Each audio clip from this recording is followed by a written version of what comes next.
नमस्कार साथियों, होली की हार्दिक शुभकामनाएं। अब तक हमने समास का सामान्य परिचय, उनकी पारिभाषिक शब्दावली तथा मुख्य रूप से उनके प्रकारों के बारे में तथा प्रथम प्रकार यानी प्रथम पद प्रधान अव्ययीभाव समास के बारे में हमने विश्लेषण किया था।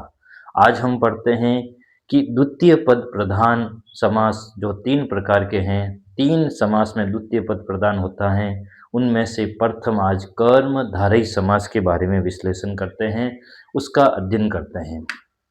नाम है समास का कर्मधारय समास, अर्थात पहली इसकी विशेषताओं के बारे में अगर चर्चा करें तो प्रथम विशेषता ये हो गई इसकी कि इसका द्वितीय पद प्रधान होता है, अर्थात द्वितीय जो पद हैं वो उस समास का प्रमुख होगा। वो जो द्वितीय पद हैं उसी पर आधारित ये समास होगा। तो अर्थात कहने का मतलब पहली विशेषता हो गई कि कर्मधारय समास की का द्वितीय पद है वो प्रधान होता है, द्वितीय पद पर वो समास आधारित होगा।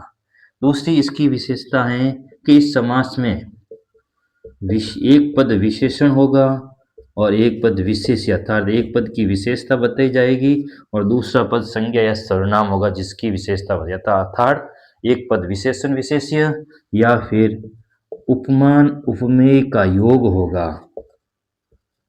उपमान उपमेय का योग अर्थात एक पद दूसरे पद की विशेषता बताएगा, उस समास को हम कहेंगे कर्मधारय समास। एक पद दूसरे पद की विशेषता कैसे कि जैसे एक शब्द है महात्मा।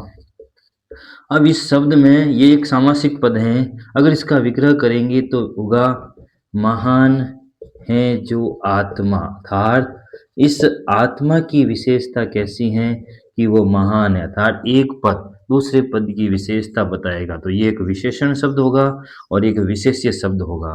तो अर्थात एक पद दूसरे पद, महान है जो आत्मा। जैसे शब्द हैं काली मिर्च, ये एक सामासिक पद है काली मिर्च, अगर इसका विग्रह करेंगे तो है काली है जो मिर्च, अर्थात मिर्च की विशेषता है कि वो कैसी है कि वो काली है। तो एक पद दूसरे पद की विशेषता बताएगा तो विशेषण विशेष्य या उपमान उपमेय का बोध होगा। उपमान उपमेय अर्थात एक उपमा बताएगा और दूसरा उपमेय पद होगा, अर्थात वही बात है उपमा और उपमेय, अर्थात एक की उपमा बताई जाएगी और एक उपमेय अर्थात वही संज्ञा सर्वनाम जिसकी उपमा की जाती हैं वो उपमेय शब्द, और जिन शब्दों द्वारा उपमा की जाती हैं वो हैं उपमान शब्द। तो उपमेय उपमान का या विशेषण विशेष्य का जो बोध करवाए वहाँ कर्मधारय समास होती है।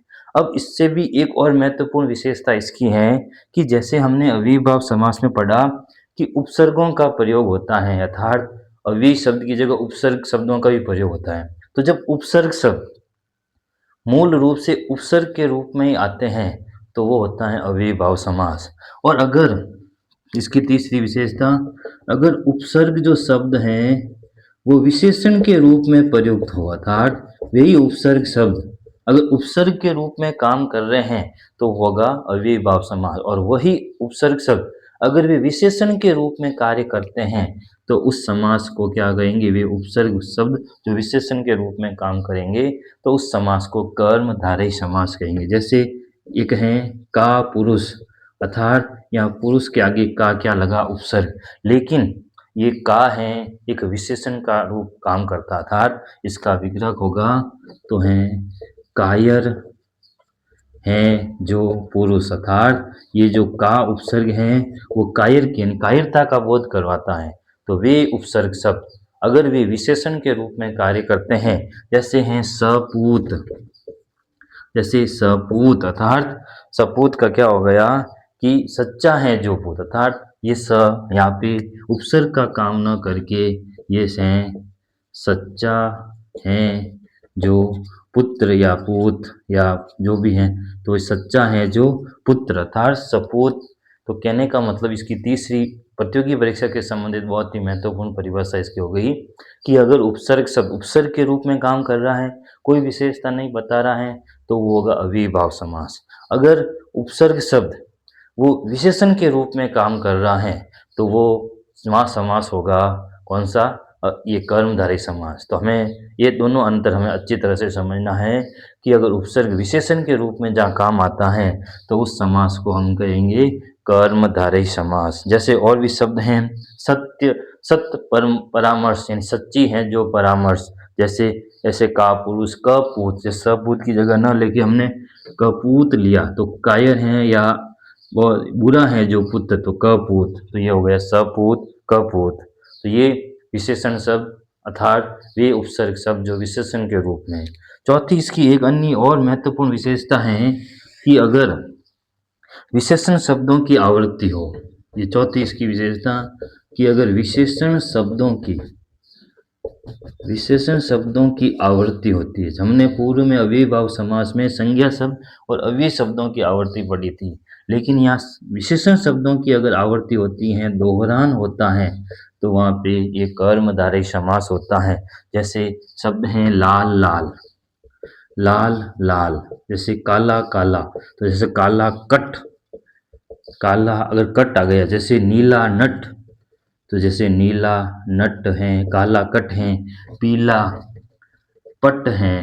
तो कहने का मतलब हो गया कि सफेद जग है। अर्थात जब विशेषण शब्द की आवृत्ति होती है, संज्ञा शब्द या अव्यय शब्द की आवृत्ति होगी तो वहाँ अव्ययीभाव समास, और अगर विशेषण शब्द की आवृत्ति होती है, पीला पट, सफेद जग, नीला नट, गीला गच्छ, तो ऐसे शब्द अगर आते हैं तो उनमें ये विशेषण कौन सा होगा? कर्मधारय समास। तो आज हमने ये दूसरा पद प्रधान में तीन जो समास है, कर्मधारय समास, द्विगु समास और तत्पुरुष समास, उसमें से पहला हमने समास आज पढ़ा है कर्मधारय समास, जिसकी कुल हमने 4 विशेषताओं के बारे में जिक्र किया।